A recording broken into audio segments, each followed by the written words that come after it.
From the Assembly Hall on the campus of the University of Illinois in Champaign, the Illinois High School Association presents the 21st Annual Class A Boys Basketball Championships. And hello again, everyone. I'm Joe Passion, welcoming you back to the 85th year of High School Basketball Championship Series here in Illinois. And of course, it's here in Illinois after 100 years of the sport of basketball, where here is where you'll find America's original March Madness. And the two teams that will be pitted against each other in this third quarterfinal game here tonight will feature two teams that were both Class A, Class AA teams last year. Let's tell you a little bit about them. First off, the visiting team are the Silver Eagles of St. Martin de Porres, making their first ever Elite Eight appearance, and they could become the first team ever to come in here under a 500 record to win a quarterfinal game. Now, a little bit about St. Martin de Porres from the city of Chicago when we go to Main Street, Illinois. 11 miles south of Michigan Avenue's magnificent mile, on the south side of 111th Street lies the historical Pullman district of Chicago. Built over 100 years ago as a residential community for employees of the Pullman Railroad Coach Company, it is now the location of a consolidated high school. Mendel Catholic Unity High School, formerly Mercy, and St. Willibrord were brought together in 1988 to form St. Martin de Porres High School. And they are, of course, the team here with a 15-16 overall record in their first ever Elite Eight appearance. The road to Champaign for the Silver Eagles started out with a sectional semifinal win over Herscher, and then they knocked off McNamara, and then a big win over 8th-ranked Driscoll to work their way here into this Elite Eight appearance. Mendel Catholic was here for an Elite Eight appearance once before, but this is the first for St. Martin de Porres. Now, for the visiting team here in this game will be the Rangers of Benton. Now, the Benton Rangers of Coach Rod Schurz have lost only 6 this year. In the South 7, they were the leaders along the way, and they have been to the state finals, the Sweet 16, 13 times in past years. The county seat of Franklin in southern Illinois is Benton, and it's had its share of famous citizens dating back to the Civil War days. It is the birthplace of Union General John R. Logan, and famous basketball stars include Doug Collins in 1968 and 69, and high school All-American Rich Youngkis in 1967. Besides being in the center of county government, Benton is a tourist center built around the Wren Lake Conservation Area. And they are the two teams that will pit up here in this quarterfinal, game number 3 from Assembly Hall in Champaign. It'll be the Benton Rangers who get the road to Champaign, starting off with a win over Nashville, and then Pinckneyville and Cairo to knock it off and get their way here into Elite Eight. So stay with us. Coming up next, we will continue to preview these two teams, Benton and St. Martin de Porres, in our Class A quarterfinal, game number 3 from Assembly Hall.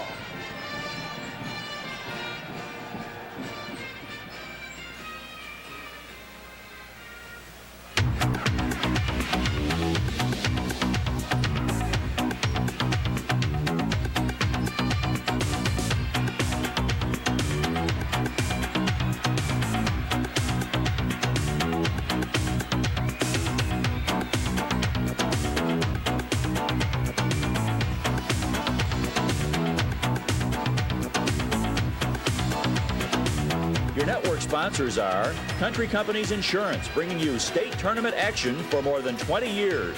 The dairy farmers of Wisconsin and Illinois, who remind you to drink milk. It does a body good. And Toyota. I love what you do for me, Toyota.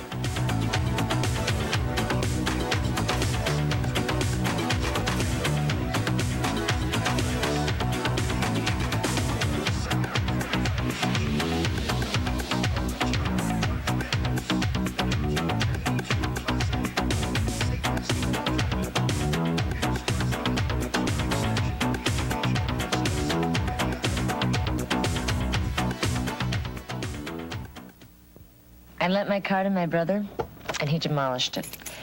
2 years old, didn't have a scratch. Funny, about a month before my agent had recommended this extra keeper coverage, $21 more a year. I remember thinking, well, I probably don't need it, but if you think so, it turns out they gave me a brand new car. This year's model. Country Companies. It's nice to know when it matters most. The country's behind you. Guess it's just a matter of trust.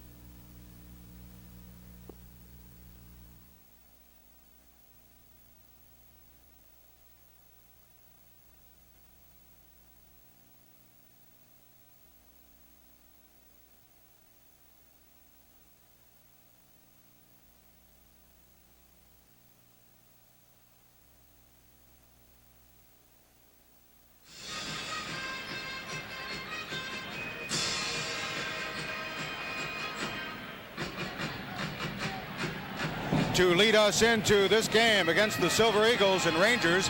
Let's send it over to center court and our announcers for this game, Greg Sterick and Dick Lutke.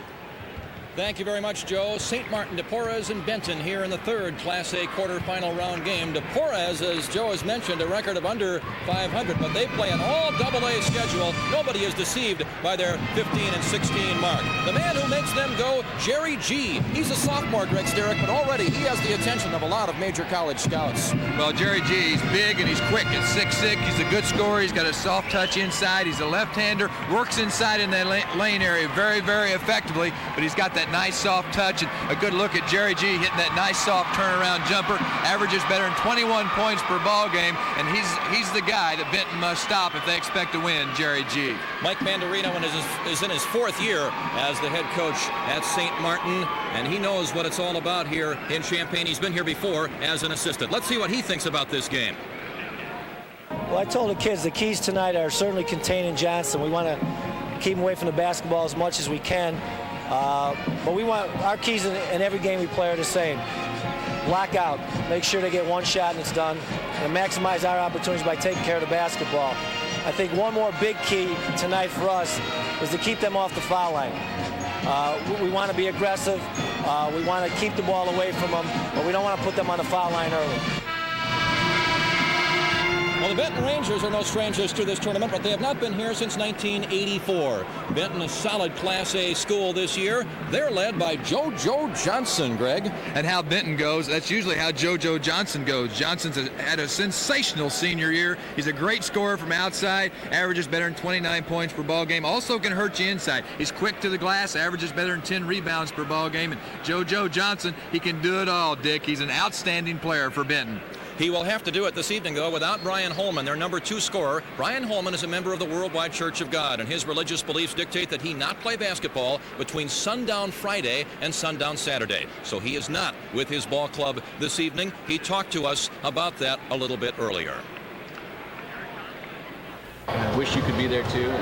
Well, yeah, I've been like this, all my life, and I missed my own 8th grade state final game, and the team knows I'm there with them. I'm always thinking about them, and they've adjusted well. They've beat a lot of good teams. In fact, they've gone 3 losses with me and 3 losses without me. So they play just as hard, and they really get up for those games, and they've just gotten used to it, and it's just part of the way we play.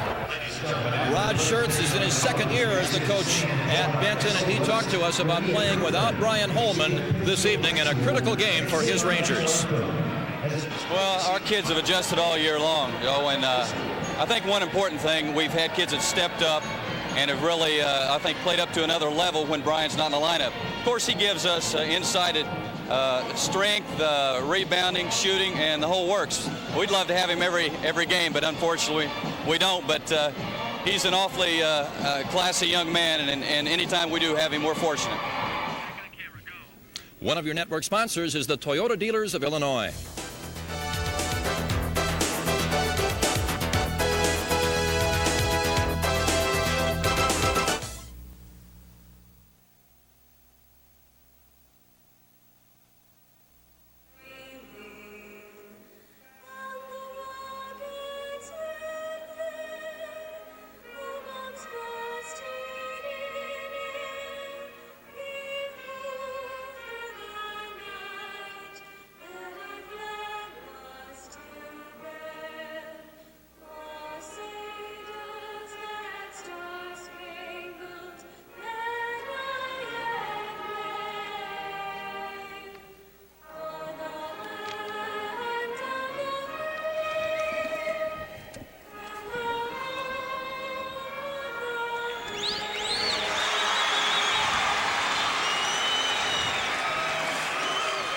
The Silver Eagles of St. Martin against the Rangers of Benton. A big disparity, as you see, in the 1-loss record. But St. Martin has played an extremely difficult schedule. They're the first team here to get to Champaign with a losing record. Let's now join public address announcer Steve Adams.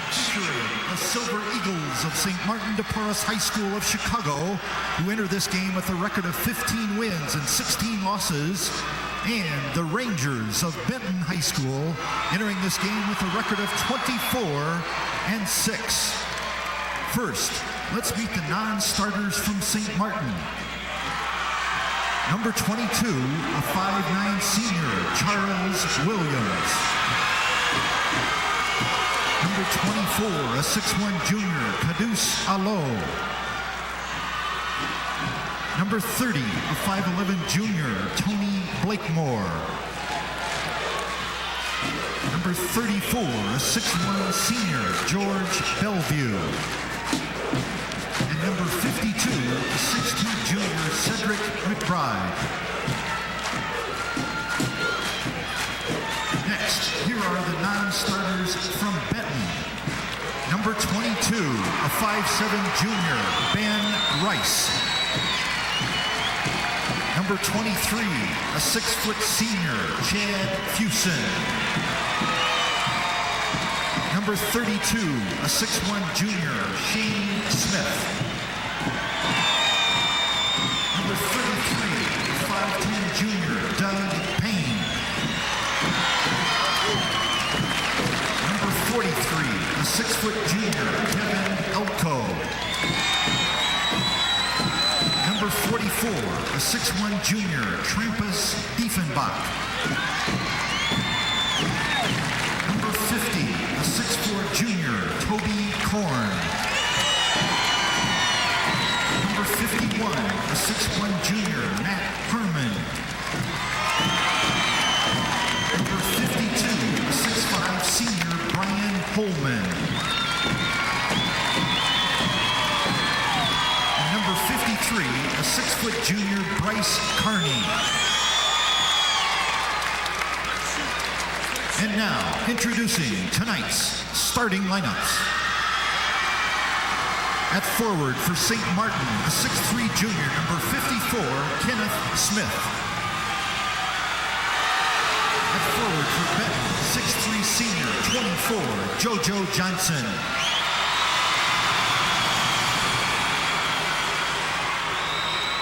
At the other forward for St. Martin, a 6' junior, number 32, Dana Bolton. And at the other forward for Benton, a 6'3" junior, 21, Brian Drew.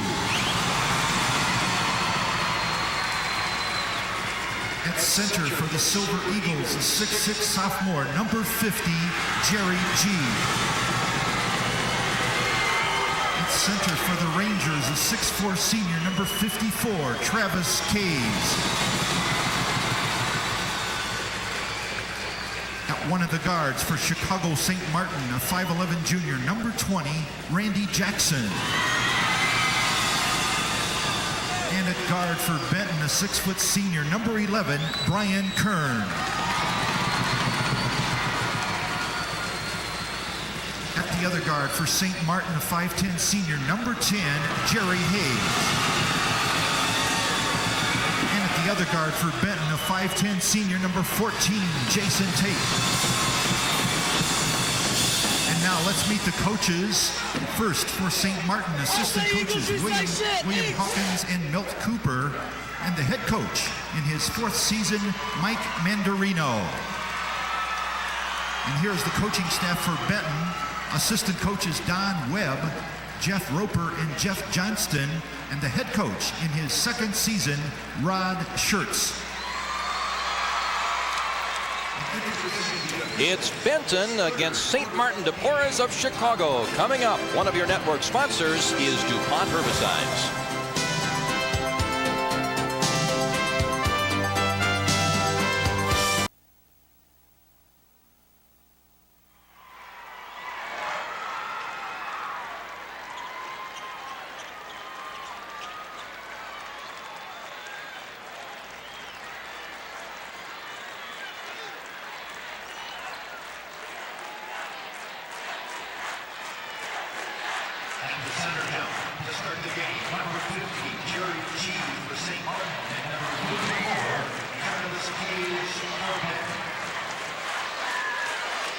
Keys to the game brought to you by Milk. It does a body good. Enjoy real dairy products. Look for the real seal in your grocer's dairy case. Well, for St. Martin, they've got to slow down JoJo Johnson, let defense create some offense. And for Benton, they've got to control the tempo, stop some transition game. And they've also got to contain the G factor, Jerry G. Who jumps it up right here, and he controlled the tap. Let's see, it went out of bounds, and we have Benton's basketball. Yeah, G did control it. There you see the starting lineups. And Jerry G, the key man for St. Martin. And, of course, watch out for JoJo Johnson, the 6'3 guard there down at the bottom of the Benton lineup.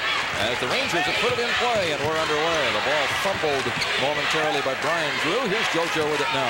St. Martin in a tough man-to-man defense. And what you've got to do is you've got to create. And what Kern's got to do is do some creating and try and let JoJo pop open off the picks. Here's the shot by Johnson. Yeah, he got a three to start the ball game, and Benton is on top. A good start by Benton. A nice shot that time by JoJo Johnson. He's a great shooter from outside on the year. He's got 111 threes. And he shoots them at a 37% rate. That's saying quite a bit with that many attempts during the season. St. Martin de Porres right into the G man, and Jerry G makes it a 3-2 score. And that's the matchup we've talked about. It's a marquee matchup between JoJo Johnson Benton and Jerry G of St. Martin. Both players get on the board first for their basketball teams. JoJo Johnson with a 3, Benton up 3-2. Jason Tate is a senior. He delivers it to JoJo Johnson. Hayes has a tough job there as Johnson misses that one, and Jerry G has the rebound. Well, it's been all Johnson and G so far as Randy Jackson moves it forward for St. Martin de Porres. The ball almost knocked away. Here's Bolton. Acrobatic move in the lane, and the St. Martin de Porres Silver Eagles have their first lead. Well, quick move that time. Quick first step. Dana Bolton slips in, and he gets the two-pointer. Here's Brian Kern. Spins in the corner and finds JoJo Johnson. Neither of these teams are what you call one-man teams. You don't get the champagne with a one-man team, but obviously G and Johnson are the men to watch here in this one. Benton was playing without their second leading scorer, and Brian Holman. He averages better than 12 per ball game. We covered that in our pregame as Kern missed that shot, but JoJo Johnson has the offensive rebound. Great fight by him, and there's a great block from behind by G as Brian Drew unable to get it off the glass. Great block that time by G. Good look by JoJo. Nice kick inside. G comes from nowhere, knocks it away from Drew. Here's the long shot, not good by Benton. Rebounded by Kenneth Smith. Dana Bolton in the front court for the blue-shirted Silver Eagles. Randy Jackson back to G. And Dana Bolton resets the offense for St. Martin. Jerry G inside. Tough assignment defensively there, and G takes care of the shot with Travis Hayes doing the best he can. It's a 6-3 St. Martin lead. Boy, he's got such a soft touch inside. A good post-up play that time by Jerry G on the inside. A collision on the screen. Down to the floor goes Jason Tate. And a foul whistled against St. Martin.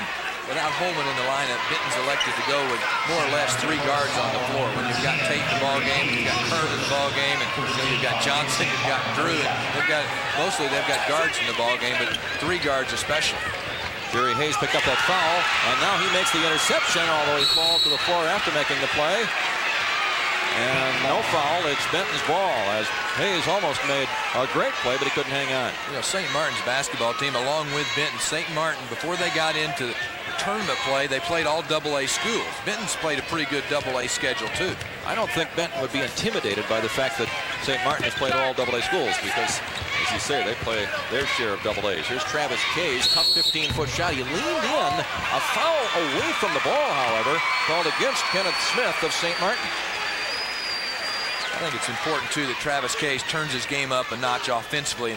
Usually he gets his best ball games offensively without Brian Holman when Holman's not playing with the ball club. And Hayes is a player that averages better than 8 points per ball game and also better than 7 rebounds. Kenneth Smith's first foul, second on St. Martin. Benton puts it in play. Brian Kern down the middle. Tough shot on the run, but he makes it. And it's a 6-5 St. Martin lead now.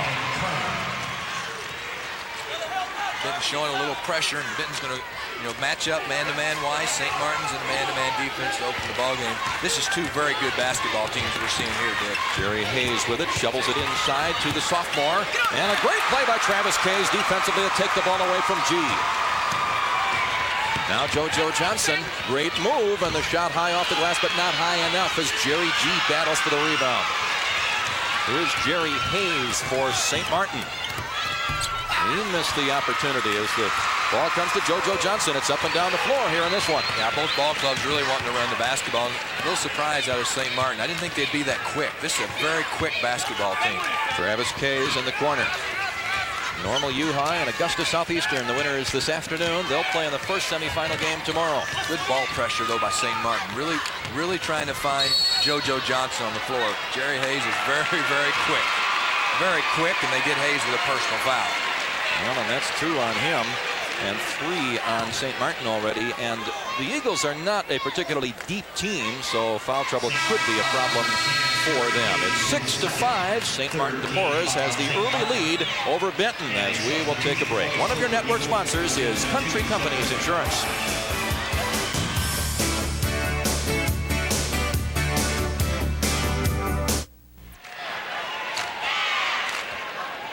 Down here on the floor are the Benton Ranger cheerleaders. Dina Benz, the big Cup fan, and wants to say hello to Chicago Tribune sports columnist Steve Neiditz. Let's see that sign. Hi, Steve. We met at the game.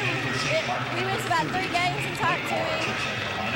And you said hi. Let's see that sign again. Hi, Steve. They sit behind each other during Cubs games, and big Cup fans and big Benton Ranger fans. Thanks, Dina.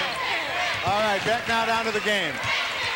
Joe Benton has put it back in play. They trail by 1 here. They look to get the lead back as Brian Kern spins on the new man in the game, Tony Blakemore, for St. Martin de Porres. And it's a 7-6 lead now for the Rangers. Nice play by Kern that time. Created it all himself. Felt the pressure. A little seam in the defense. Slipped in the lane. And good start by Kern. Kern with 4 points for the Rangers. This is Randy Jackson for the Silver Eagles. Dana Bolton nearly traveled there as the interception made by Jason Tate, but he threw it right back to Bolton. Left-hander gets it from 16 feet away. And St. Martin back up by 1. Well, once you hit those field goals, then they're going to come right back at you with some real tough pressure defense. Kern, though, doing a real good job taking care of the basketball for Benton. Jason Tate to Johnson for the Rangers. Here's his 3. Yeah. You just can't give JoJo any daylight. When he squares up the shoulders like that, he's so quick with that first step. He can burn you quick, then he's got that ability to drop back and drain the 3, and he did just that. JoJo with 2 threes already early here in the ball game, and for Benton, it's a 10-8 lead. As Jerry G is outside that 3-point line, but he won't take the long shot. He gets the ball back, and a great lob by Blakemore to give G another basket. His 3rd of the game, and we're tied once again. And G's only a sophomore. Only a sophomore. Blakemore, the guy who made the pass, only a junior, as Johnson nails a 21-footer, and now it's 13-10 Benton. Oh, it's JoJo time, isn't it? JoJo just hits another one. That's 9 points already for JoJo Johnson. For JoJo, he's 3 of 5 from the floor. All 3 field goals, 3-point territory. He has been the leading scorer for his team in 26 of the 30 games this year.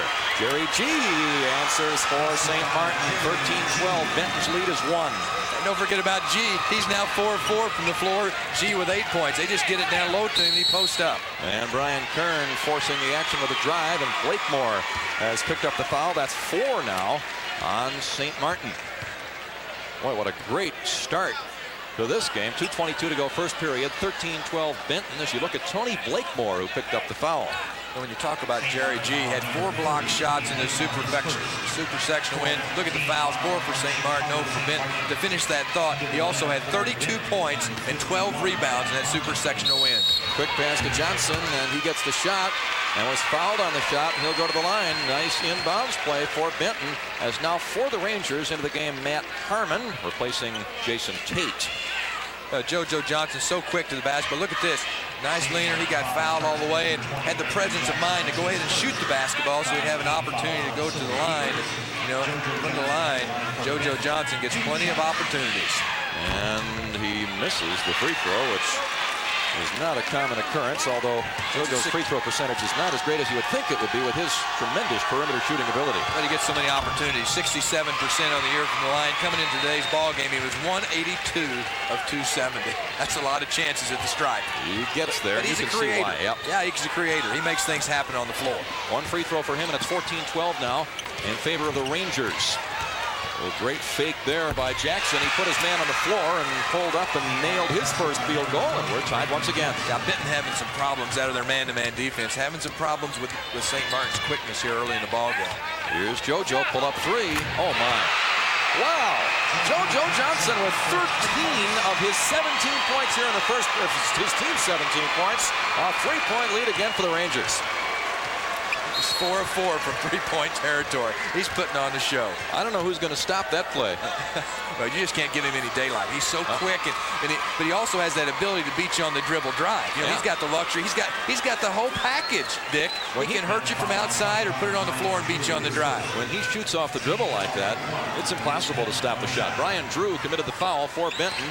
That's the first foul against the Rangers here in the game, and now as the Silver Eagles put it in play, we have another whistle. And again, it'll go against Benton, and once again, St. Martin will inbound underneath its own bucket. There's an interesting stat, Greg. Yeah, St. Martin doesn't have any 3-point field goals. I guess Johnson, he plays for Benton, and Johnson's 4 of 4 from 3-point land. Yeah, you put Johnson's name in place of Benton there if you like. Oh, I like that. Randy Jackson to Dana Bolton. And now Blakemore finds G, but he's well covered by Kays. Bolton for 3. Benton was in his own defense that time. And the collision between Johnson and Blakemore, and it's a charge against JoJo Johnson. That's a big play. Well, the shot goes up from the outside by Bolton from long range. It's a long rebound, and JoJo Johnson's there. And when he turns, right there's Blakemore. And when he turned, picked up the charge as he ran right into Blakemore. Well, he has to be given room to come down to the floor, but I think he was. And a good play by Blakemore. As you see now, the foul's evening up a bit. Let's see, Benton's running out of that zone now. It's a 2-3 zone defense. It's 17-14, Benton on top. St. Martin has the basketball, just a bit more than a minute to play here in the first period. Dana Bolton up to the top. Here's Jackson. Well, you got to be able to collapse back in, and the zone's doing a good job denying the ball inside to number 50, Jerry G. See how they're collapsing in there, getting a front and a back on G. Rangers started man-to-man, but this zone looks pretty good right now. This is Randy Jackson. Dana Bolton will fire the 3, and it's off the mark, and that's just what Benton wanted. Oh, nice defensive effort. Good switch to the zone. Down the floor, it's Drew who puts it up and in, and Benton leads by 5 as St. Martin didn't get back. No, good look up the floor that time. That's a part of the game that JoJo Johnson, everybody forgets, Dick. He's an excellent passer, great court awareness, court instincts, sees the floor. That was a good kick up, and Drew was right there with a big finish. Final 25 seconds of the period. St. Martin will hold it here for the final shot, and that's easy to do, of course, against the zone. Well, that zone needs to go ahead and sit back. You don't have to come out now and put any pressure. You got 15 seconds left. Drew's coming out for Benton to do a little challenge, but go ahead and keep that zone back in there. Try and keep the ball away from G. You can see the time left. Blakemore fires it maybe a bit early. It's no good. Rebound for Benton. Can they get something away? A 3-quarter court shot. Johnson thought he was fouled as the ball was partially deflected. Goes nowhere near the basket. The first period comes to an end. What an entertaining one it was. Benton 19, St. Martin 14. One of your network sponsors is the Toyota Dealers of Illinois.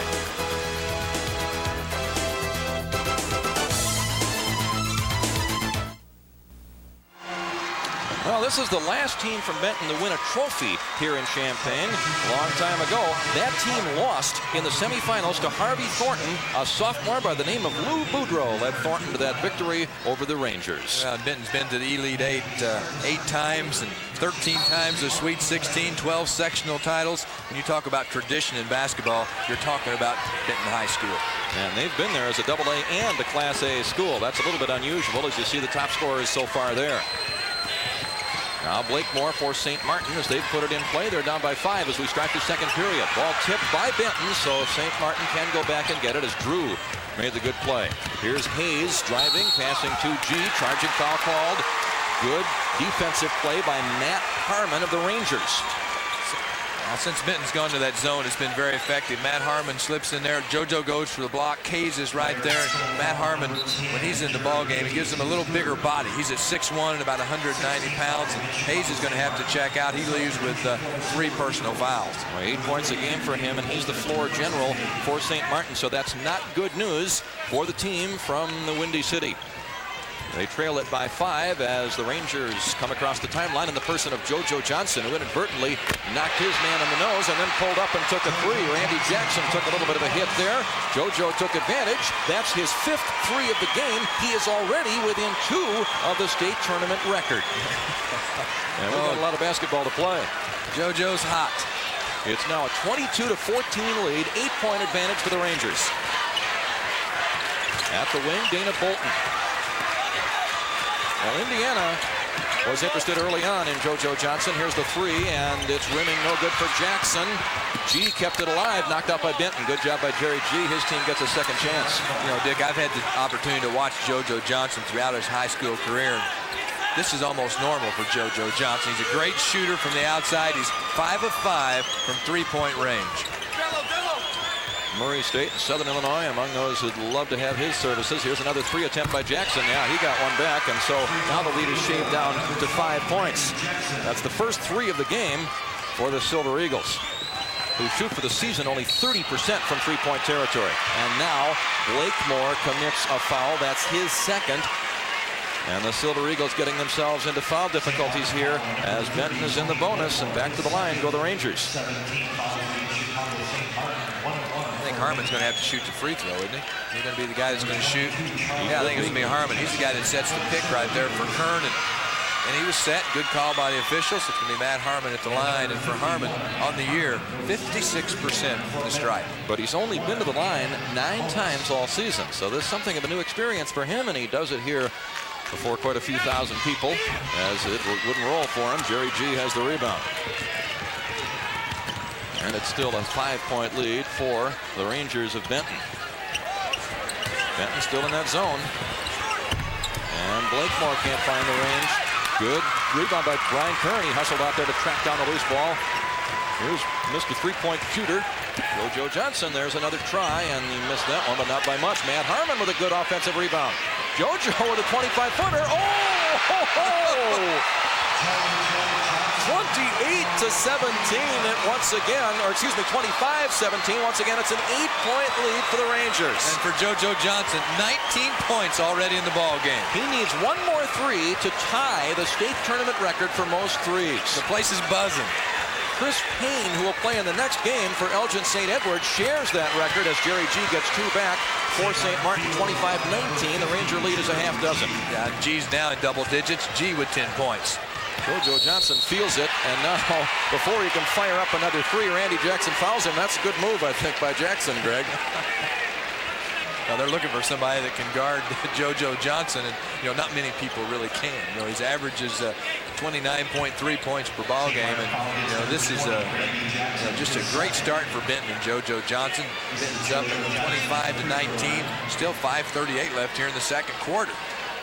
Unbelievable start indeed for the Rangers, and remember, they are playing without their number 2 man, Brian Holman, member of the Worldwide Church of God. He does not take part in recreational activities between sundown Friday and sundown Saturday. I talked with Brian earlier today and asked him if he would be able to watch the game back in his hotel room. He said no, although he said that he would turn on the television a few times to get the score. Brian, if you're listening now, you're a happy man, because he has a better chance to play on Saturday. He would play for Benton if they're in action Saturday. And if they win here, of course, one way or the other, they will be.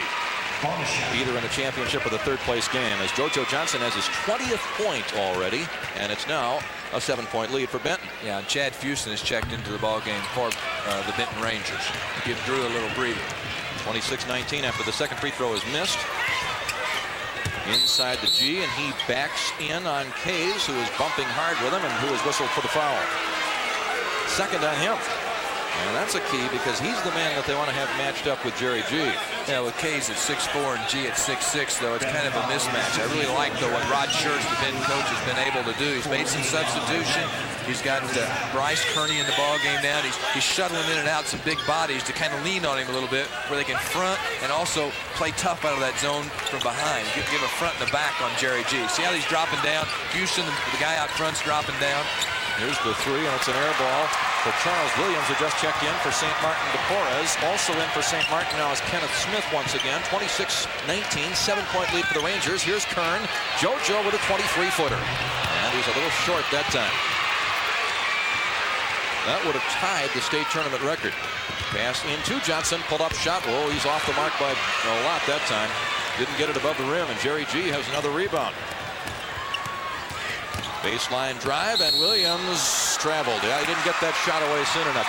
Chucky Williams with a very serious knee injury earlier in the year. He may have to have surgery here soon. In fact, he's due for it sometime down the road.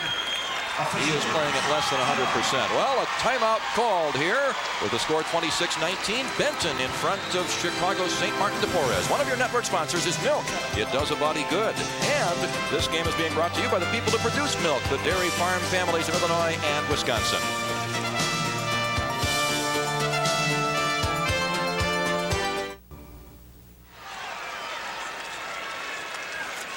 A 7-point lead for the Rangers, who have 19 points from JoJo Johnson. He has as many as the opponent so far.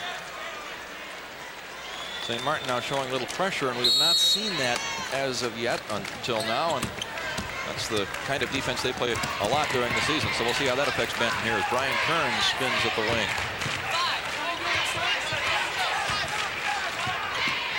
Kern gets it to Bryce Kearney.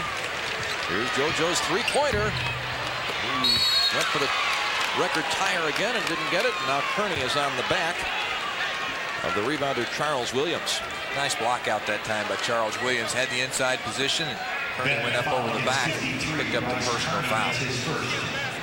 First foul on Kearney, 5th on the Rangers, and the ball put in play by St. Martin.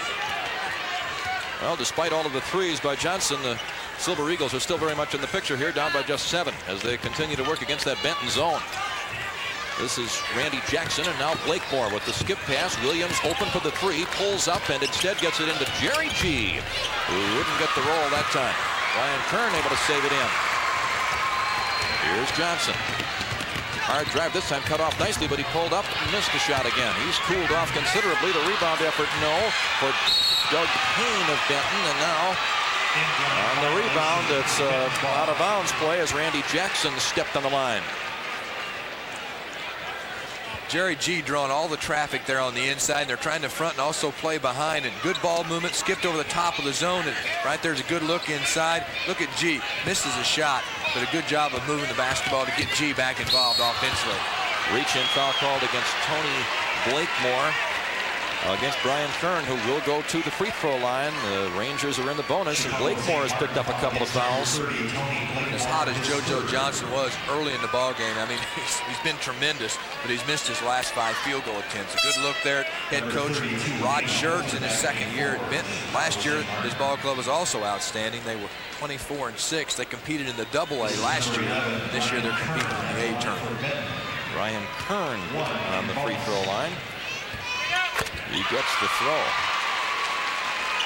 There was a good high school senior last year in Southern Illinois by the name of Brian Kern at Vandalia.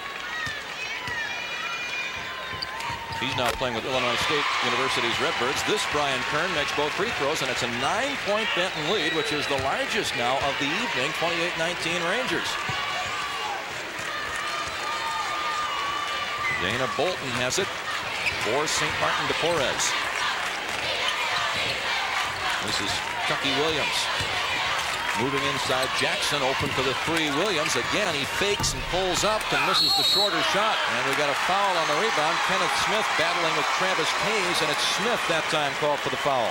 Well, it's a battle inside, but Travis Kays really working hard, really going to that defensive boards. Good check off that time, and Kenneth Smith picked up the personal foul. The shot goes up there on the baseline by Williams. It's a battle inside. Benton really doing a good job crashing the glass, and right there was Travis Cage. Good inside position. 2nd personal foul on Kenneth Smith. Boy, they have 3 players now with at least 2 fouls. Jerry Hayes, their starting point guard, has 3. As Travis Cage looks for his first point from the line. 61% free throw shooter. Not successful that time. Benton has not done a great job from the line. St. Martin looking to chip into that 9-point lead. Williams tries the 3, and the lefty misses again, but gets his own rebound and goes right back to the goal and drew the foul. Is it on JoJo? He was there to make the block. I'm not sure the foul was called against him. It was. It's his 2nd. Well, the shot goes up there from the outside. Shot went up by Bolton. Bolton, a good job of following the shot. Slips inside right there. See JoJo Johnson. Felt like he got it clean. I think you can tell by the look on JoJo's face. He thought he got all ball, but he picked up a 2nd personal foul. And Dana Bolton, I think maybe he might have got all ball too on the play. Well, it did look like he did, but it's foul number 2 against Johnson as Bolton shaves the lead to 8 points. And now a 7-point difference. 3:19 to play in the first half. Dick Lucky with Greg Sterick over the IHSA television network. Jim Albrecht will be along with a play-by-play of our final game of the day between Elgin, St. Edward, and Findlay. Johnson getting it. Boy, it looked like he was forcing it there a little bit, Greg, but he got the roll, and it's 30-21, Benton. When you're as good as JoJo Johnson, you've never seen a forced shot. Well, maybe you're right. He's never passed up a shot. It's a 9-point lead again for the Rangers. Jackson and Williams playing catch up top. Here's Dana Bolton. Jackson with a good move inside and a nice dish, and the shot rolls good for Cedric McBride, who just checked in for St. Martin. Back to a 7-point difference, 30-23. Benton with the lead. Here's Johnson. Against Jackson, he finds Kern. There's his 3-point try. Weak side board. Kearney missed it. Good defense, but Kern goes up. His shot swatted away. Good defense by St. Martin. Jackson the other way. And Dana Bolton fakes the 3. Now they get it into the big guy. That's where they want it. And Gene missed the shot, but will go to the free throw line. I like the patience. I like the poise that time of St. Martin. See, they were just waiting to get G involved in the offense. The southpaw likes to go to the left. Boy, that shot almost falls right there. When they catch it, when he catches it inside, catches it down that low, you got to get a body on it. You can't let him turn back to the left. So, because on every basket he's made, Dick, what's he wanted to do? Turn back to the left. The left-hander now gets free throws and makes the first. His 11th point. His first trip to the free throw line, as the foul against Kearney was his second. Both teams in the bonus now, but in this instance, G shooting a couple. As you see Matt Harmon checking back into the game. Out goes Bryce Kearney. Difference is only 6 right now. G can make it a 5-point ball game. And the sophomore does it. G's kind of quietly got 12 points and got his ball club back to within 5 with 2:03 left here in the second quarter. And the only reason his 12 points are quiet is because of what Johnson has done at the other end. Here's the 3-point effort by Kern, no good, but again an offensive rebound for the Rangers. Drew got it. Now Kays inside Johnson. Good defensive play, but now they get it back and Harmon misses, and we have a foul called against the Rangers. I think the foul's going to be on JoJo Johnson. If that's a foul on JoJo Johnson, that's his 3rd personal foul. Boy, that is big news here with 1:52 to go in the first half. Surely Johnson now will have to sit out the rest of the half. Let's watch it again. Let's take a look and see if we can see it. It's a good look inside. It's a lob pass to Kays. JoJo can't finish there. G slaps it away. On the play, Harmon stays with it. Like there was a push right there maybe by JoJo Johnson. JoJo's going to have to sit with his 3rd personal foul, and JoJo sits down with 22 points. Randy Jackson misses at the other end, and Brian Kern has the rebound, so the 5-point lead for Benton is intact as they come across the line. Brian Kern with the pass to the left. Here's Drew's drive, and his right-hand shot is off the mark. An air ball rebounded by St. Martin. This is Jackson all the way to the goal. He wouldn't get it. And Benton has it back as it's Drew getting the rebound on both ends. A nice defensive play, though, by Matt Harmon. Able to get back very quickly, and the Rangers got back down the floor and took away the transition basket. Now down to 1:19 to play here in the first half. Kern, a great ball handler, shovels to Harmon, and now they bring it back up. Benton running a little time right here. JoJo Johnson on the bench with 3 personal fouls. See how they're spreading the floor. Good job of spreading the floor. Well, they wouldn't mind taking it down to the end of the half here with this possession if that's possible. What you want to do, though, is get some kind of a shot. St. Martin, see how they've turned up that heat defensively? They've really come out and started to really pressure Benton with JoJo out of the game. Here's Kern. Boy, he's a nice ball handler, and so is Drew, and they're not having too much trouble here working that clock down against a man-to-man, which is an aggressive one for St. Martin. Well, you're right. Kern's done an excellent job of leading his ball club. He's really the floor leader out there. He's the point guard, and he's the glue right now of this basketball team, and they're doing an excellent job of running clock. They got it down to about 27 seconds now. As you can see there in the lower right-hand portion of your screen, it's a 5-point Benton lead. And the Rangers would like to increase that by a couple or maybe 3 here. I think we're going to see Kern go to work right here, too. I think we're going to clear out and give Kern one side of the floor to work on. Whoops. Poked away by Jackson. And there's plenty of time for St. Martin. Inside shot, Jackson. He got it. count the basket. A foul has been called. What a huge play with 4 seconds to go in the half. Well, I think you got to credit those St. Martin. What they were able to get done on the defensive end. Benton did a good job of flattening out to one side of the floor. There was a clear out for Kern on the play, and he was just stripped of the basketball. Went back there. Watch the strip right here. Great steal right there on the play. A great steal by Randy Jackson, and back the other way. Watch Jackson come right in your picture. Watch the leaner. Strong move to the glass. Great shot that time by Jackson. Meanwhile, he did miss the free throw. Benton with a shot at the buzzer from half court, and that's just off the mark from Chad Fusen. And so with the basket by Jackson, the Benton lead, which once was 9, is down to 3 as St. Martin scored the final 6 points of the first half. JoJo Johnson with 22 first half points, but he finishes the half on the bench because of foul difficulties. He picked up his 3rd in the final couple of minutes, and St. Martin, Greg, is right back in this ball game. Let's go now to Joe Passion, who's with St. Martin's Mike Mandarino. All right, thanks very much, Dick. And Mike, you talk about in the locker room, what's going to be your major emphasis to the kids? We got to get the ball out of 24's hands. Probably starts running a second guy at him, make somebody else beat us. He's an incredible shooter, and he's on a run. We got to get the ball out of his hands. You know, I heard you talking in the huddle there to the kids that they got to come out on him, and obviously early we were guarding him. We were backing off, giving ground. And he's got incredible range. We had to guard him the length to the floor, make him put it on the floor, make him drive to the basket. We're just backing off too much. All right, Mike, thanks very much. Have a great second half. And let's send it back over to center court to Greg and Dick. Well, Joe, another way to get the ball out of JoJo Johnson's hands is to put him on the bench at foul difficulty, and St. Martin has done that. The Eagles coming back as Benton leads it, as you see, 30-27 here at the intermission. One of your network sponsors is American Airlines and American Eagle.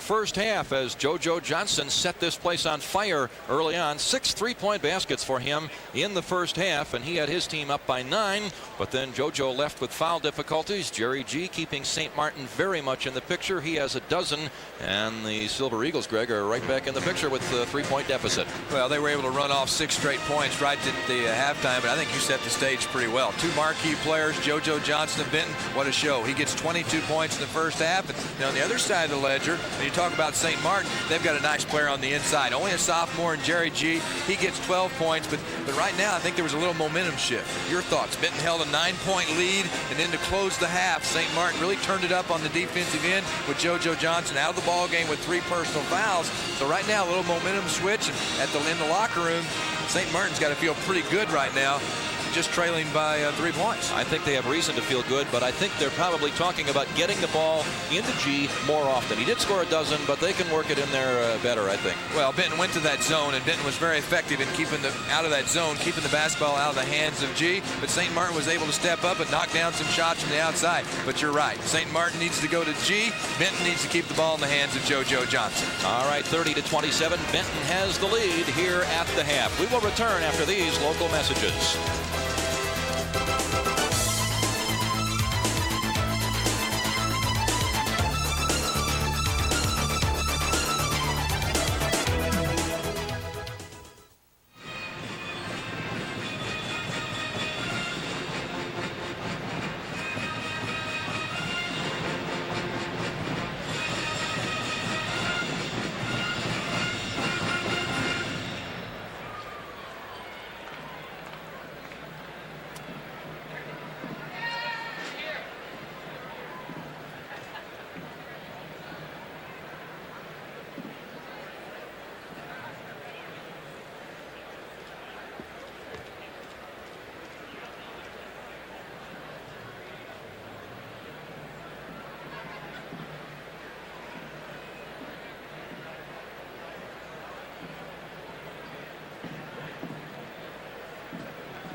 The third boys Class A basketball quarterfinal here at Assembly Hall, and as you can see, Benton leading here at the break. And when you talk about the Benton Rangers, you talk about a lot of history in postseason high school basketball play, and that's where we turn our page here at halftime in this version of our IHSA tournament scrapbook.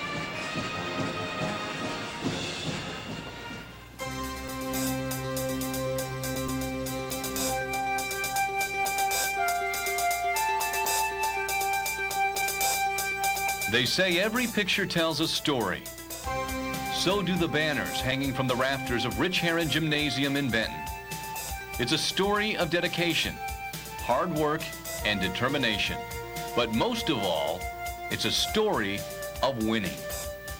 I started coaching basketball at Benton in the fall of '60-61, and we were very fortunate to get to Champaign and finished in the top 8. We made the Elite 8.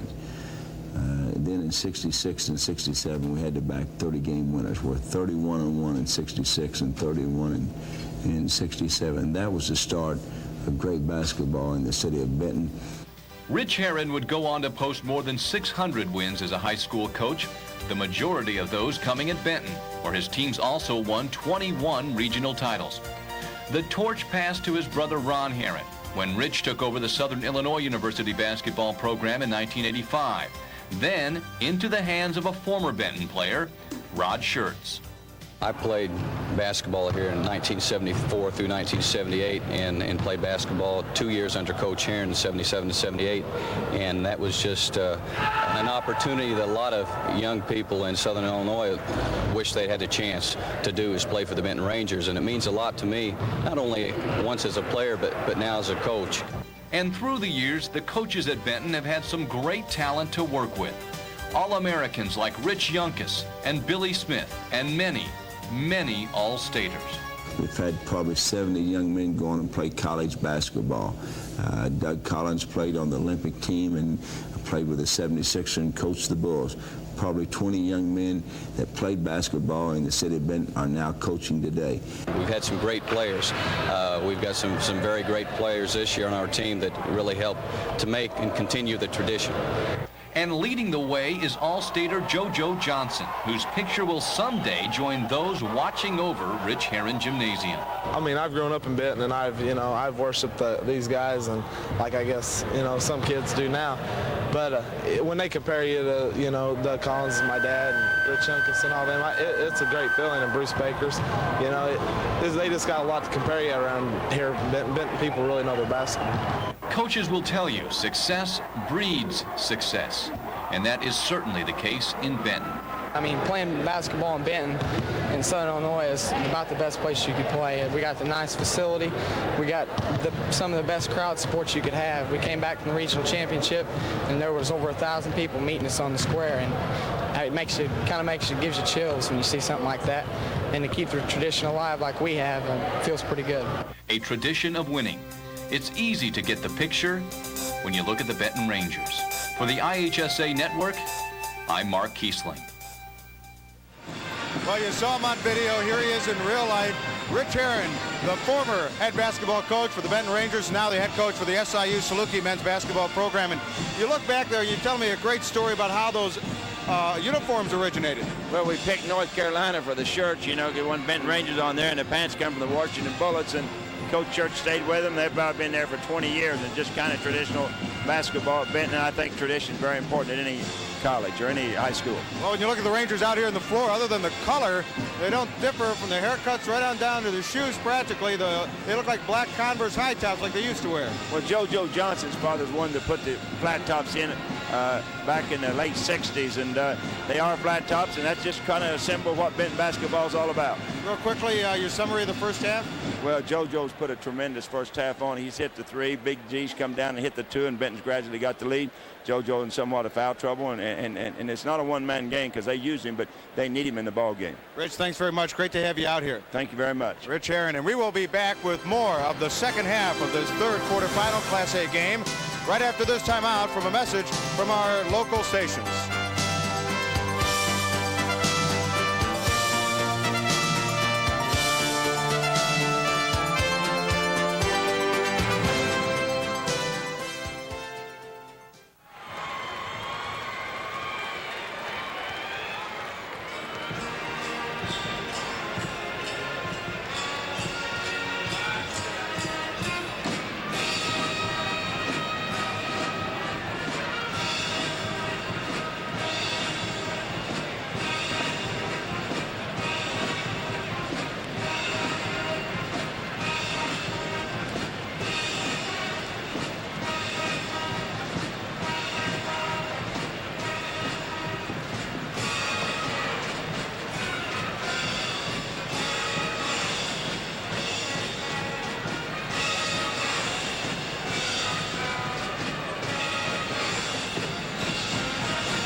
Benton Rangers leading by 3 as we go into the third quarter with the Rod Shirts. And what do you talk about in the halftime locker room other than keep hitting those threes, JoJo? We'd like to continue to do that. We know that's not going to happen the whole ball game. I think we have to do a better job of getting the ball inside to some more bigger people and get some shots down. That's what basically we talked about, and continue to try to stop Randy G on the inside. All right, thanks very much. Go get him, Randy. All right, we will be sending it over here now to center court. Let's pick it back up with our announcers, Dick and Greg. Well, Joe, Rod Shirts' team up by 3. Let's look at some of what happened in the first half. There were certainly some very interesting plays. JoJo Johnson had some of them, Greg, but they have more than JoJo. Well, this is a nice drive right here. Brian Kern, he's a creator. He just slices in between 2 St. Martin players and gets a nice basket inside.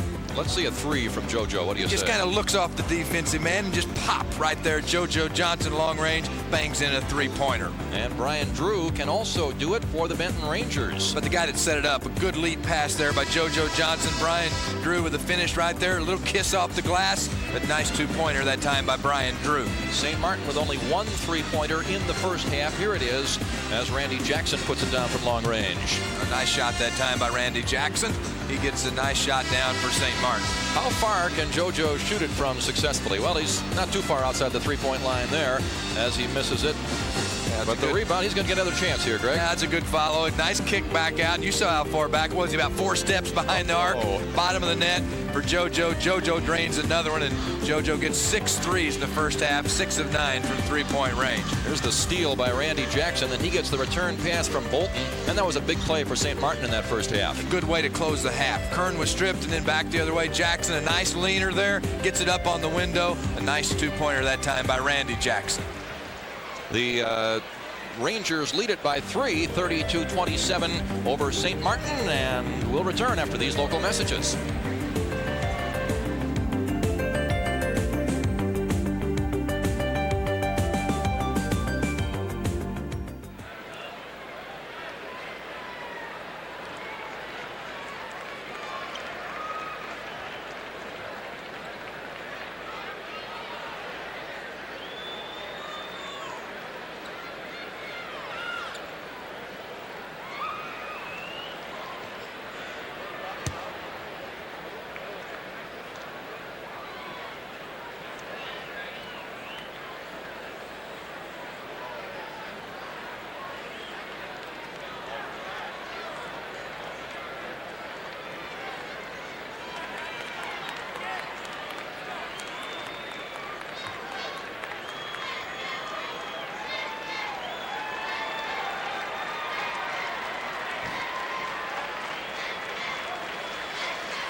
As we start the third quarter, it is Benton's possession. We are underway with the second half. The Rangers start with a 3-point lead and start with the basketball as Kern has it. JoJo Johnson is in the game with 3 fouls as Kays takes the first shot of the half. Good rebound by Drew. He's too far underneath, and he finds Travis Kays. We got a travel called against the big guy for Benton. Well, it was interesting to hear Rod Shirts, Benton's coach, say that during the intermission, talked to his ball club about getting the basketball inside, getting some point production on the inside. Feels like they can't just live with JoJo's threes from the outside, and it was obvious there they went to Kays with the opening possession in the second half. Randy Jackson, who made the big defensive play for St. Martin down the stretch in the second period. Number 20 has the ball up top. Here's Jerry G out away from the bucket. Benton still in that zone. They want to stay away from the G factor. Kenneth Smith bobbles it. And a scramble. And the Silver Eagles come up with it. Jerry Hayes starting the second half also with 3 fouls as the starting lineups for both clubs are back in there. There is one exception. I see Matt Harmon in instead of Tate for Benton. Otherwise, it is the starters. Harmon gives him a little more size. Tate's known for his defense and not his offense. Here's Kenneth Smith against Harmon. Good shot, but it clanked off the back of the iron. A rebound for Kays, and Benton still up by 3 points at 30-27. Just underway in half number 2 here of our first game of the evening session. Normal U-High and Augusta Southeastern have already won. One of these teams joined them in tomorrow's semifinals. Kays had it swatted away by Jerry G. It was a good look, too, by Kern. It was a nice lead pass inside to Kays, but G was right there with the block. And Jackson had nowhere to go there as he lost it. JoJo Johnson comes up with it. Nobody has scored yet here in period number 3. Kays with a pass off the foot of Jerry G, and it'll be put in play here as we check the halftime stats now, brought to you by Milk. It does a body good. Enjoy real dairy products. Look for the real seal in your grocer's dairy case. Well, 50% for St. Martin, 33 for Benton. 3-point field goals, that's the difference. 6 of 12 for Benton. Free throws, 4 of 7 for Benton and also St. Martin. As Benton has just tossed the ball away, and still no one has put it through the orange hoop here in this half.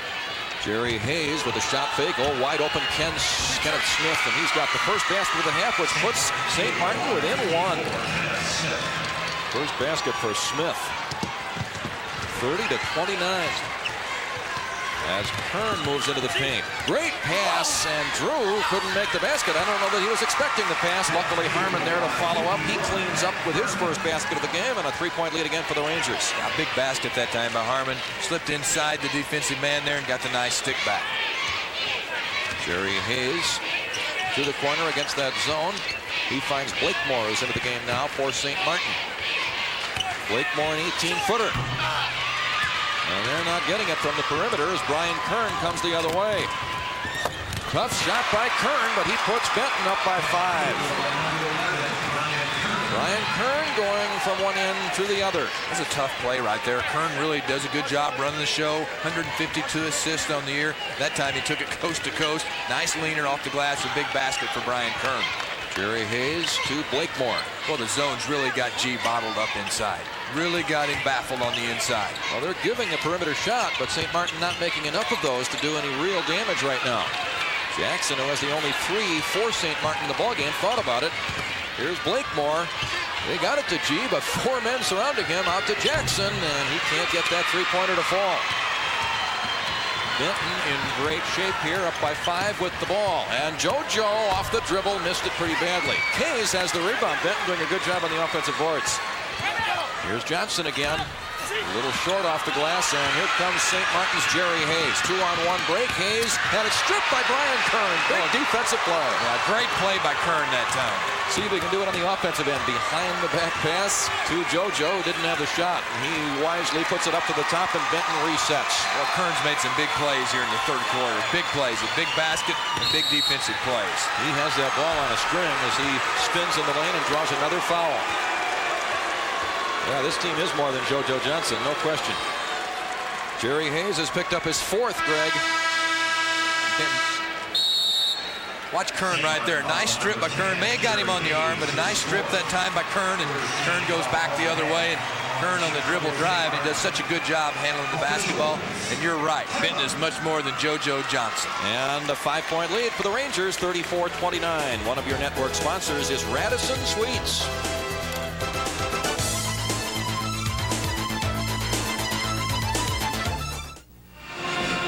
It's always fun playing a part of the band, and here Monmouth Band is here for the 2nd time.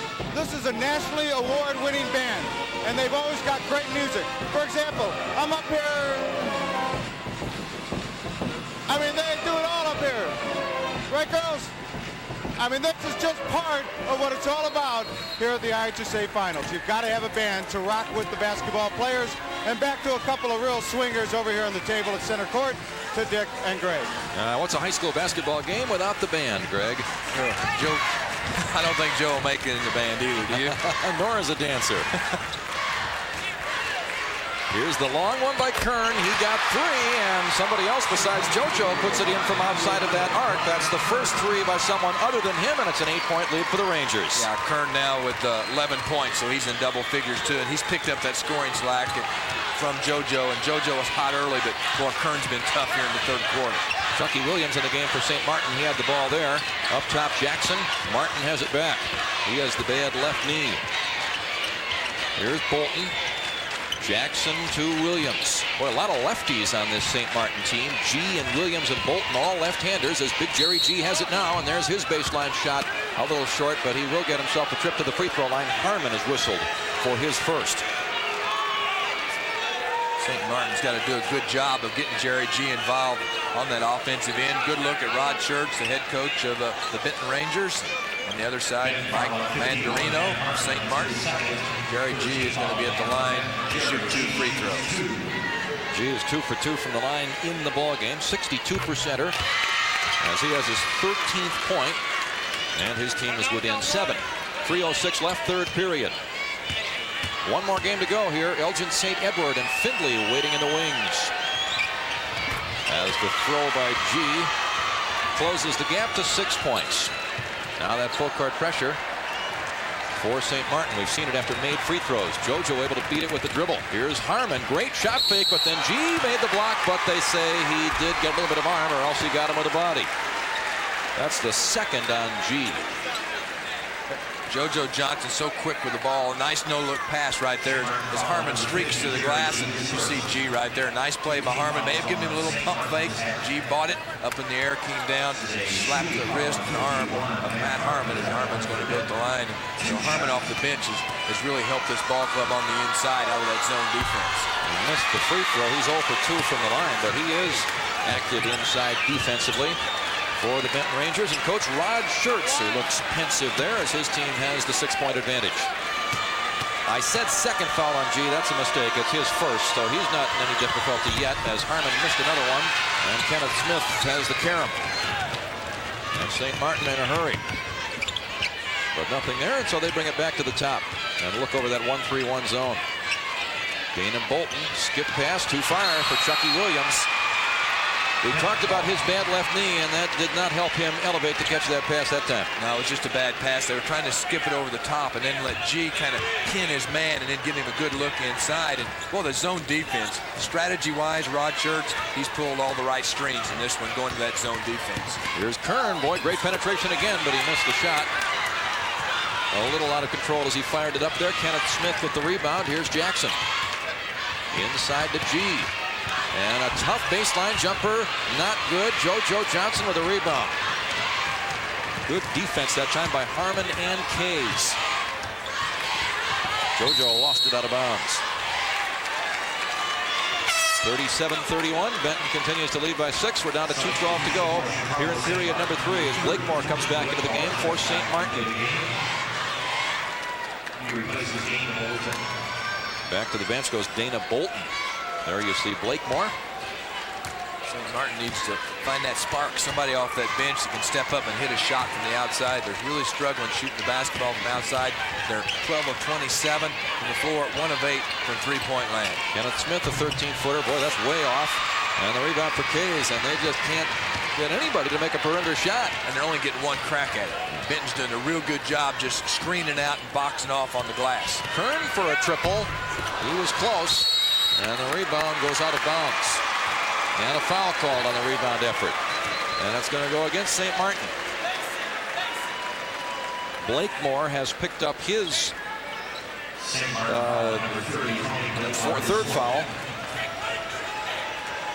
And Dana Bolton is back into the ball game. Blakemore, who just got in there, goes back to the bench and passes his coach Mike Mandarino. Benton to put it in play. Johnson off the pass, and there's an 18-footer for JoJo, who has his first basket of the second half. Benton now leads by 8, 39-31.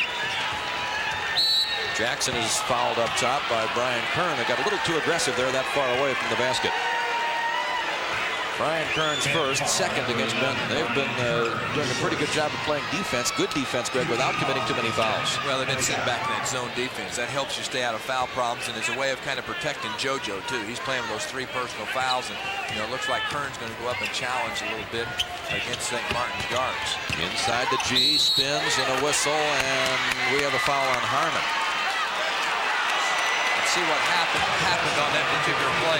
With Kern stepping that defense out a little bit higher, that gave a little better passing angle to kick the ball inside to G. When G catches inside, and he doesn't have a player in front, back, or on the side, watch how he can turn. It's a direct pass right there to G. See how they didn't collapse? And then right there, G was able to swing and turn back left and knock down the shot. And Jerry G now 6 of 8 from the floor, 4 of 4 from the line. 16 points in the ball game. Benton now moving Bryce Kearney back into the ball game, the 6-foot junior who played briefly in the first half. Jerry G at the free throw line. Well, Greg, basically, if you can't get it to him within 6 feet of the basket, see if he can come out to about 12 and at least get him the ball. Something may happen, and something did. He got to the line, but he didn't take advantage. The rebound, however, for Randy Jackson, and now it's down to a 4-point game. St. Martin right back in it. 1:16 to play in the third. Here's Brian Kern for the Rangers. Kern with that good penetration, and reaching in and slapping and fouling was Chuck Williams. About the time you think Benton's going to put this ball club away. Look at Kern right there.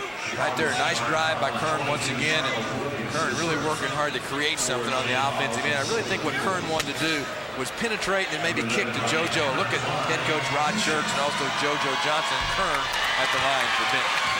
Kern, a 50% free throw shooter on the season, misses that time. Still 39-35. We're now down to 1:07 to go here in the third period, with Benton trying to enlarge the lead, and they do with Kern's free throw.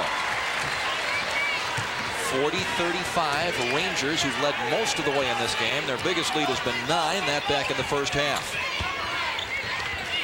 St. Martin to Smith at the high post.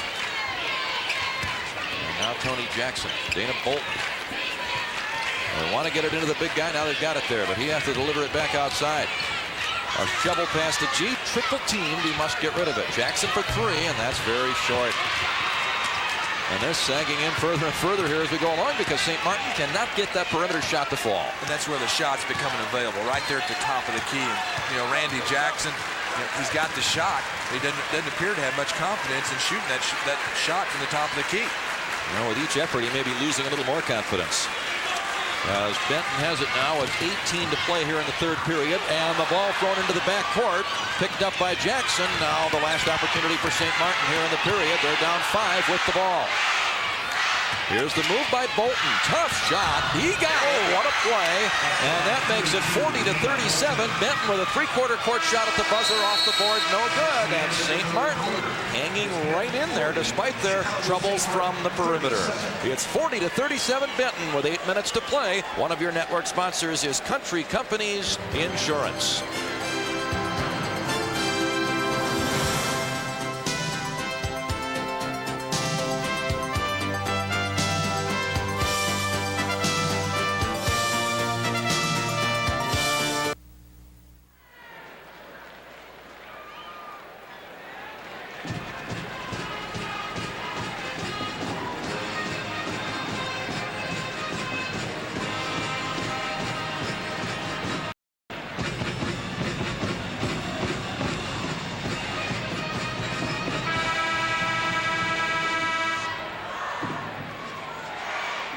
Ladies and gentlemen, we ask your cooperation in making this state tournament a safe one for all of us here in the Assembly Hall. 40-37 Benton here after 3. Our game summary brought to you by your Toyota dealers of Illinois. I love what you do for me, Toyota. When you look at that game summary, Jerry G, 16 points, 5 boards, 3-point territory, 1 of 9 for St. Martin. JoJo Johnson with 24 points to lead the way for the Benton Rangers. These fans love what Jerry G and JoJo Johnson do for their teams. As St. Martin has the ball down by just 3. Here's Dana Bolton. Benton still in that zone. And there's no reason to get out of it, of course. See how they're just packed in. Kays and Kearney really doing the job inside, and Kern's dropping off. He's giving some help.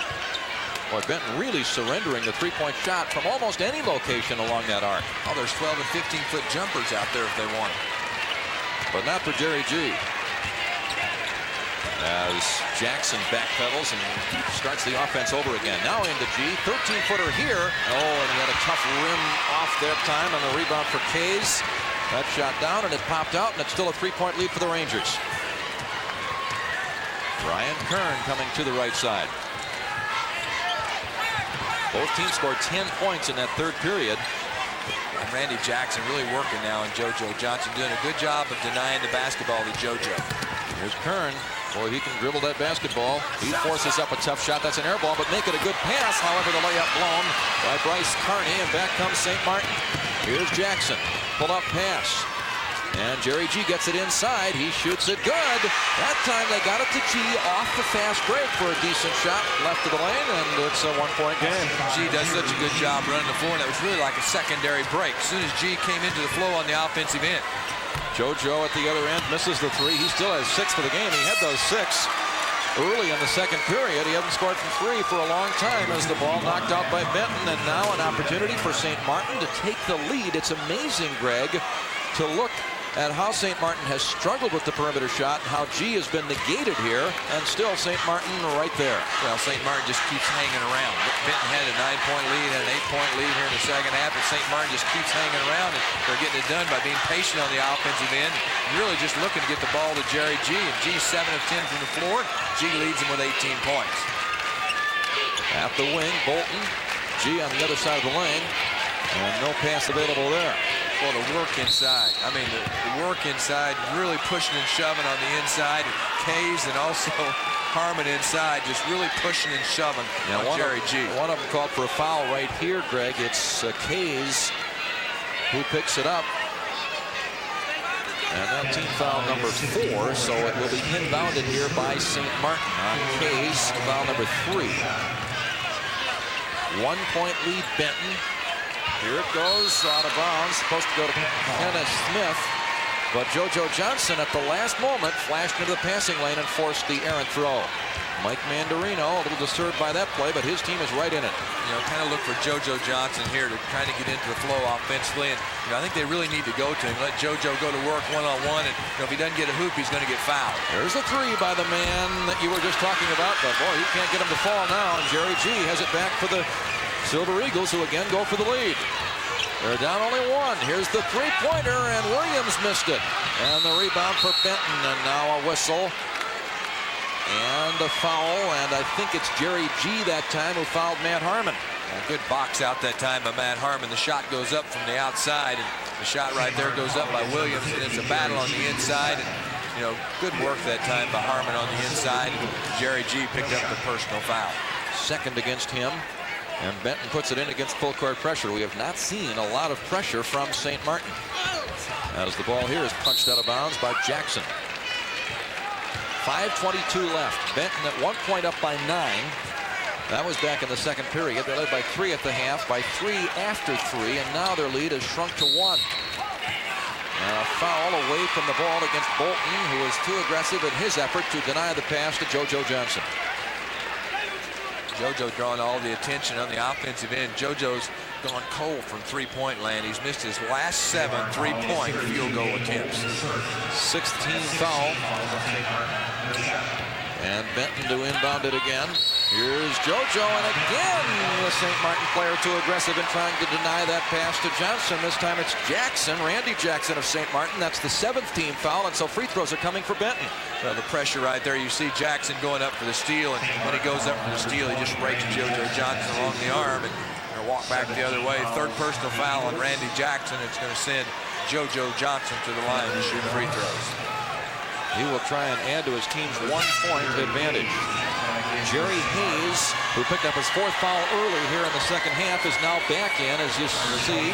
David Bolton heads for the bench. JoJo Johnson is 2 for 4 from the line. We mentioned it earlier. 67% free thrower as he puts that one home, and his team is up by 2. JoJo's father, Danny, was a great college basketball player, played at Western Kentucky, played for the team that was 3rd in the NCAA tournament back in 1971. And JoJo Johnson broke his father, Danny Johnson's season career scoring mark. JoJo Johnson coming into the ball game at 8:41. Danny Johnson, his father, back in 1968, he scored 744 points. Pretty good father-son combination as JoJo puts 2 more on the board. He has 26 this evening. And that's a 3-point lead again for Benton. And now, away from the ball, the foul called on Kenneth Smith of St. Martin. And we'll go right back to the Benton free throw line. And Benton's a pretty good free throw shooting basketball team. Only at 62% from the line. But in crunch time, they've been awful good shooting free throws down the stretch. They had some tough situations against Caro and Brian Holman, the player who's not with this Benton Ranger team tonight because of religious reasons, knocked down 2 big free throws against Caro to win that basketball game. That was the super sectional game on Tuesday night. As you see, a lot of people in some foul difficulties here with still just more than 5 minutes to play. Harmon missed another free throw. He's had trouble from the stripe as the ball is knocked out of bounds, and it'll go to St. Martin. Harmon is now 0 for 4 from the line. And it's still a 3-point lead for Benton, as points have been hard to come by for Rod Schertz's team here recently.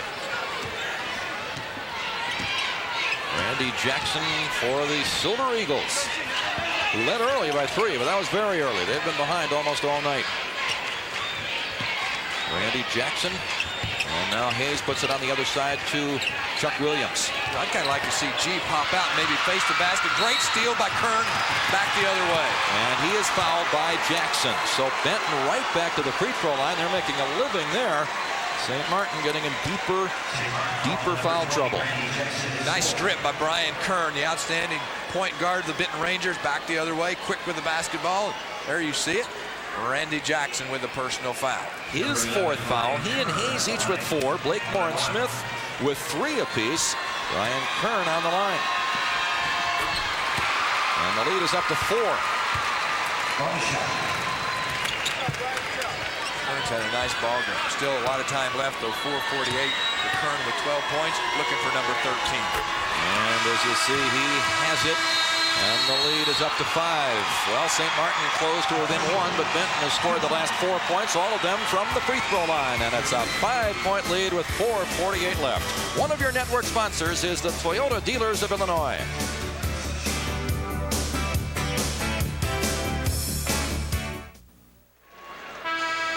Earlier today in the quarterfinal games that were played this morning, Normal University High knocked off Sherrard 55-34 to set up tomorrow's semifinal game at 11 o'clock against Southeastern of Augusta, the number 1 ranked and unbeaten Southeastern Suns, who defeated Fairfield 59-44.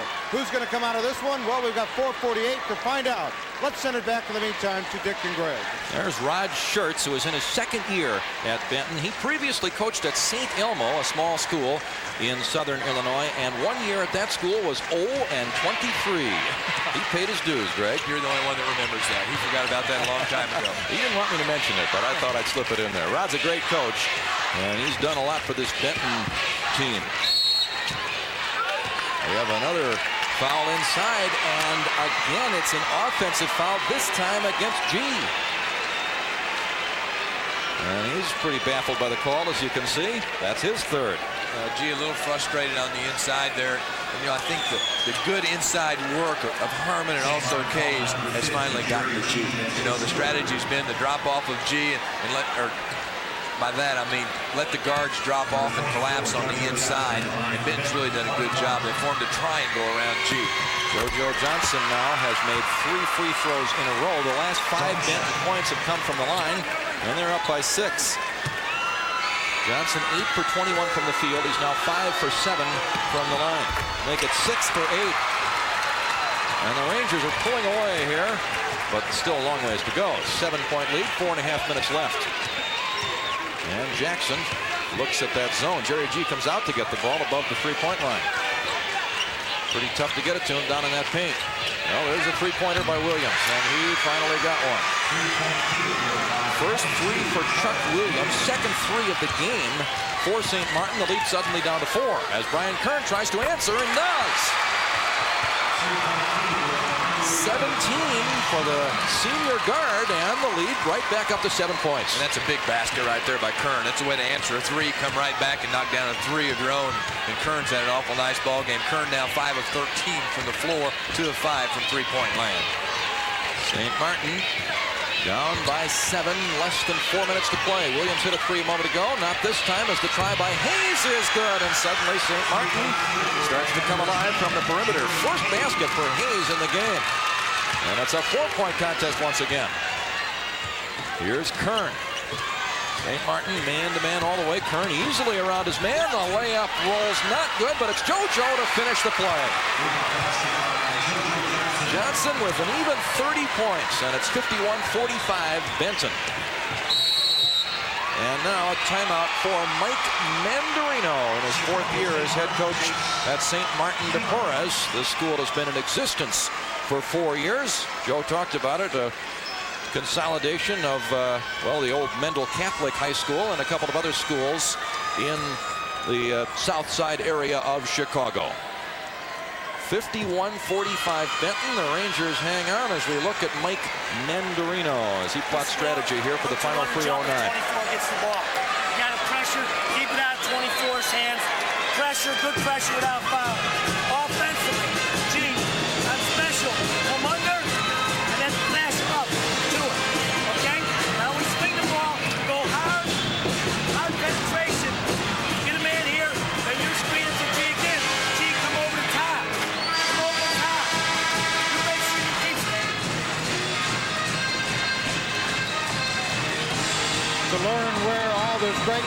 competitiveness came from St. Martin de Porres. Well, just 11 miles south of Michigan Avenue's magnificent mile, on the south side of 111th Street lies the historical Pullman district of Chicago. Built over 100 years ago, it's a residential community for employees of the old Pullman Railroad Coach Company, and that is now a location of a consolidated high school that here tonight you're seeing as St. Martin de Porres. Back now to Dick and Greg. Jackson has it up top for St. Martin. They're trailing here by 6, and we're inside of 3 minutes left in this quarterfinal round game. This is Williams into G, who did draw the foul. Nice pass from Chuck Williams to G. Harmon picks up his 4th. Put in a little different wrinkle that time. Made some adjustments after that timeout, bringing G out high, letting him flash up to the post area instead of going in and just setting up on the post. Team foul number 5, so an inbounds pass here for St. Martin. Here's G, and up top it comes. Williams to Hayes. Jackson right of the circle. Jerry G, 2 men guarding him. He had it swatted away, but gets it back and misses the shot and draws the foul, and that's all for Matt Harmon. He knows it as he starts toward the bench with 2:37 left. He knows it's his 5th. He's not so sure it was a foul. Well, there's the play on the inside right there. There it is. He got his left hand down on G's waist and gave him a little push with the left hand right there. He was on the shot, so free throws coming for the G-man, who is 7 for 10 from the field. Well, you want more than 10 shots from him, and we know the reason why he hasn't been able to take more. Well, Benton's done a good job out of that zone defense, shuffling people in and out. Harmon did a good job. He picked up 5 personal fouls, but you know, Harmon really got the job done, I thought, defensively out of that zone. Now it's time for Bryce Kearney to check in and get the job done out of the zone defensively also.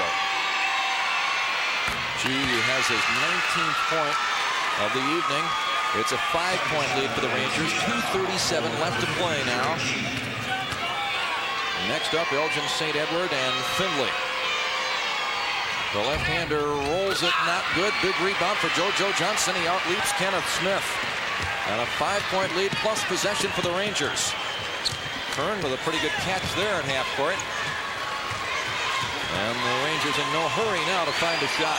Well, I think they're going to take some time off of that clock, and you know they're going to be able to keep the basketball in the hands of good ball handlers like Kern and also JoJo Johnson. See how they're spreading the floor. Good job of spreading the floor. That's Kearney, the new man in the game, who hands it to Brian Kern. And a foul, and that's all for Jerry Hayes as he bumped JoJo Johnson just a little bit too much.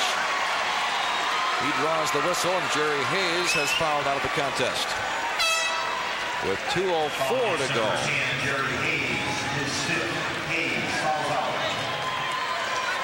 Now there's Kern doing a good job of handling the ball. They look for JoJo right there, and then you see the little bump right there on the play, and Jerry Hayes picks up the personal foul. It wasn't much of a bump, but JoJo Johnson moved his pivot foot because of it, and that kind of forced the call. St. Martin de Porres gets some time here to decide who replaces Jerry Hayes. And the Benton fans are upset about that. It's Blakemore back in for them. JoJo Johnson's first of a 1-and-1 is good. 31 for him, and a 6-point lead again for the Rangers. Rod Schertz has 2:04 to go.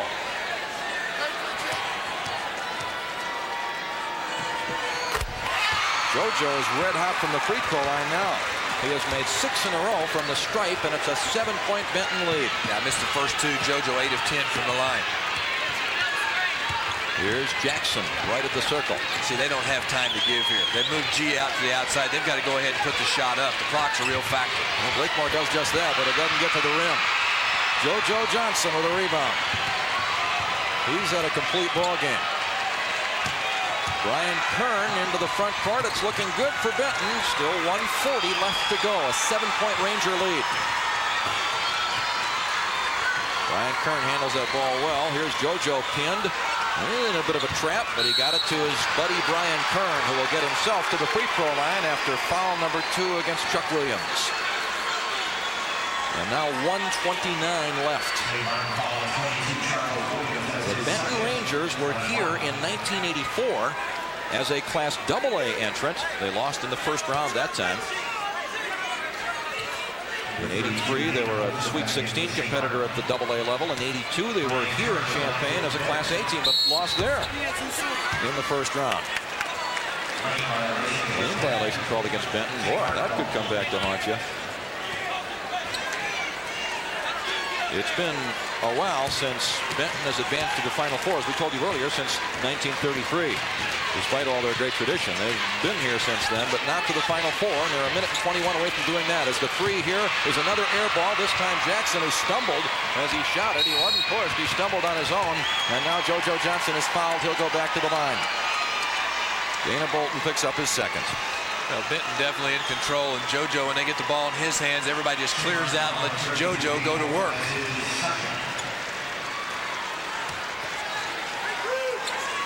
JoJo Johnson working on a string of free throws. He missed his first and then made a couple, then missed another one, but 6 in a row after that. And make it 7 straight. JoJo now with 33 points in the ball game, and JoJo Johnson holds the school record for the most points in the ball game. Had 47 points in the game. This year his high has been 41 in that ball game, Dick. He had 41 points and 17 rebounds, and it was against an awful good basketball team, Carbondale. G for 3, and he's short. And the rebound for Benton, but Carney threw it away, and Jackson had a shot blocked by JoJo Johnson. He tries again, and JoJo with good defense, and he gets the rebound. Johnson comes out of there with less than a minute to play, as it'll be Drew here with the layup at the other end. And the foul. An 11-point Ranger lead, and the Benton fans know now that they're going to be back here tomorrow to watch their team play a couple of ball games. The rebound by JoJo Johnson, back the other way. Watch the long baseball pass by Johnson. Picture perfect. Pick it up right there, Brian Drew. He goes in, glides in, gets a nice two-pointer off the glass, and Brian Drew was fouled on the play, and Benton enjoying an 11-point advantage, 57-46. Drew at the line, knocks down the free throw, completes the three-point play, Dick, that old-fashioned way. 58-46, biggest lead of the game here for Benton of a dozen points. We're in the final minute. Jerry G, who's been a great player in this game, misses the three, and now as Johnson gets the rebound, another foul called against the Silver Eagles, who will end their season here in Champaign with 15 wins and 17 losses. But what a year it's been for the Silver Eagles out of the Chicago Catholic League. Well, our American Airlines American Eagle player of the game is who else? JoJo Johnson. American Airlines and American Eagle, something special in the air. Not a surprise. JoJo with 32 points, 9 rebounds, 10 of 12 from the line. Make it now 11 of 13 from this drive. And for JoJo, 35 points, a happy Rod Church. Hadn't really given us that big smile that I think it's pretty well safe that he could give us. Go ahead and smile, Rod, when you're on camera next, will you? JoJo makes both free throws, a 14-point cushion for Benton. Jackson moves inside and sets up the three opportunity, which is a little long. Drop through for Williams. Make it a 2. He did have his front foot on the line, we're told, and now a timeout here called by St. Martin. But it's a hopeless case for them. Despite the 2-point basket, it's still a 12-point lead for Benton as the Rangers are in great shape. This is the shot they needed early in the ball game. Catches a lot of iron, bounce up, looks like it's going over, hits the top of the glass, falls down, straight down through. That's pretty darn close to being out of bounds. Let's see it again here. What'd you think of the shot, Dick? You call that one. Well, I think it's good. Oh, Dick. We didn't have very good angle on it there. Let's try and listen here to Mike Mandarino. And try to draw the foul. You understand? They screen, they come hard and jump out, boom, fall down. Then out of bounds, we're going to go forward for Chucky. Anytime we get the ball out of bounds underneath the basket. Jump switch to screen, up tight in center field. You understand? Force the dribble, go to the corner, go blue, rotate. You understand? Hey, don't lay down. Don't lay down. Don't lay down. You understand what you're doing? Jump switch that, try to draw the charge. Lady Victory Crazy. And Mike Mandarino doesn't want his guys to give up. And they won't. This team has fought hard all season against some of the good AA schools in the Chicago Catholic League and around the Chicago area. They've played some great ball games this year, and of course have played a bunch of them against Class A competition to get this far into the Elite Eight in Champaign. And they may be back. They're a very young team. 4 of their 5 starters underclassmen, including the sophomore Jerry G. And G's going to be quite a basketball player. Only a sophomore, came in with outstanding credentials. He's a left-hander. He's smooth as silk on the inside. He's got that nice post-up jumper. He's quick, and he's got the size to go along with it, Dick. At 6'6", and only 205, and you know that body is going to do nothing but get stronger and stronger. And you know he's a tremendous talent for St. Martin. JoJo Johnson trying to add to his point total, but it'll stay at 36 after he misses that one. And we're down to the final 20 seconds here. Long one by Williams, and he gets the roll. No, it bounced 3 times on the rim. And Benton with a rebound and another whistle here with 15 seconds to play now as Bryce Carney will get an opportunity to put his name in the scorebook. St. Martin de Porres, as you see, a little dejection there on the bench, could very well be back here a year from now, Greg, with G, a sophomore, and 3 other juniors in the starting lineup. Jackson, Bolton, and Smith. They'll have a decent team next year. I don't think there's any question that they're going to have an outstanding team next year. It's nice to build a ball club around a guy like Jerry G. Carney gets his first point at 61-48 Benton. Mike Mandarino possibly thinking about next year. Oh my, we're getting some nice rolls on the rim here. Works both ways. I think you and I could get out there and shoot one in if we're going to get that kind of break. As Smith gets it inside, he puts it down with 8 seconds to play, and now another timeout called by Mike Mandarino, who refuses to give up here, and you've got to appreciate that attitude. 62-50 now, Benton up by a dozen, and we're down to 8 seconds left to play after the basket by Kenneth Smith. Well, I think it's nice to call that timeout as maybe it's just a teaching tool. You just want to have an opportunity to visit with your ball club a little bit. You want them to still play as tough as they can. And now let's go in the huddle and see what Mike has to say to his ball club. Understand? Hey, if they get him, go for a steal, try to poke behind without fouling. All right? Tight center field, jump switch and get the chop. If they score, you're supposed to be taking the ball out of bounds.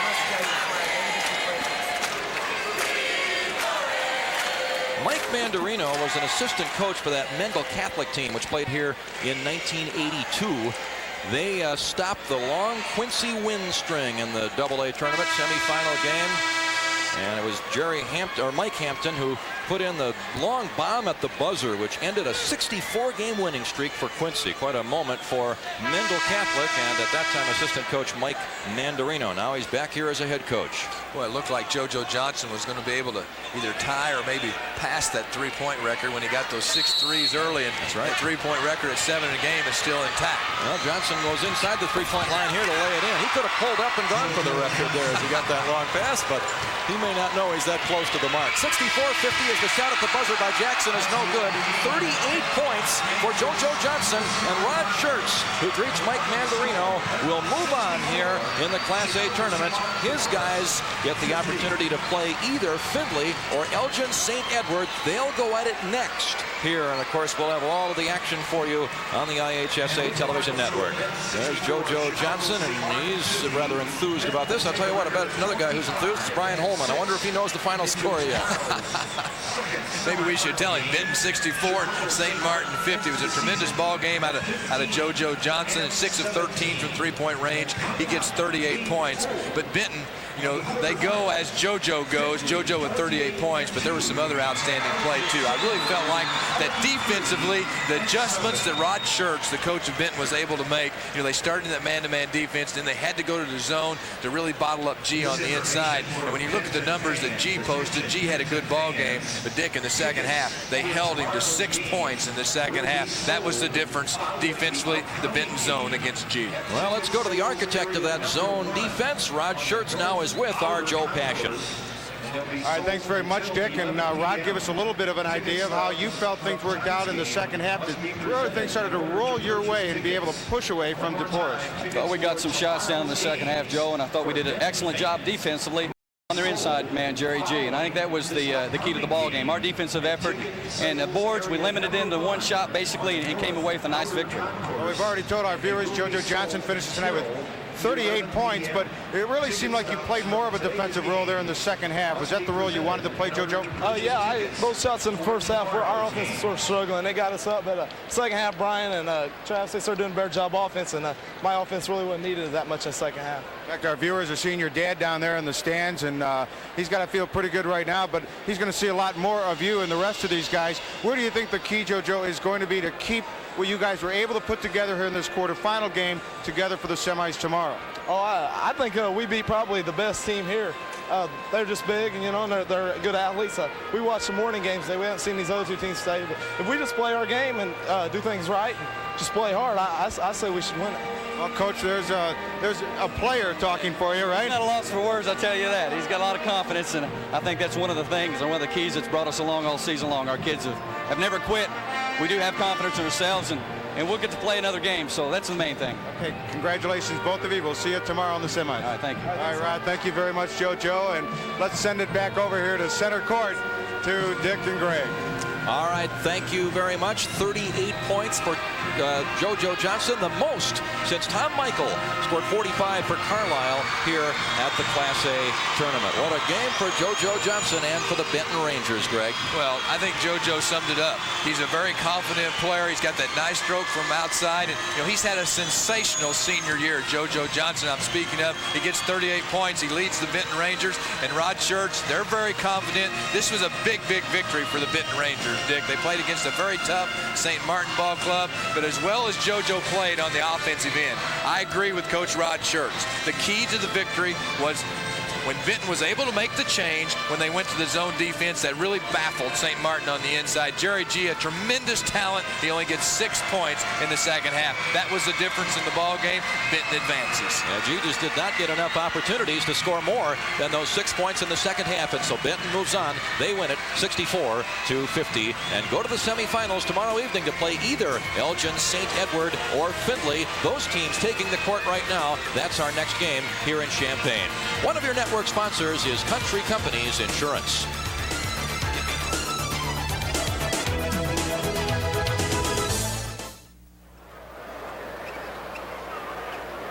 They come from towns as small as Pinckneyville and as big as Chicago, all filled with hope, some destined for glory.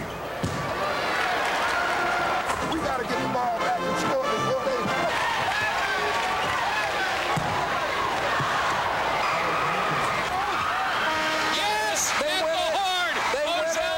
To all the teams and all the fans, the country's behind you.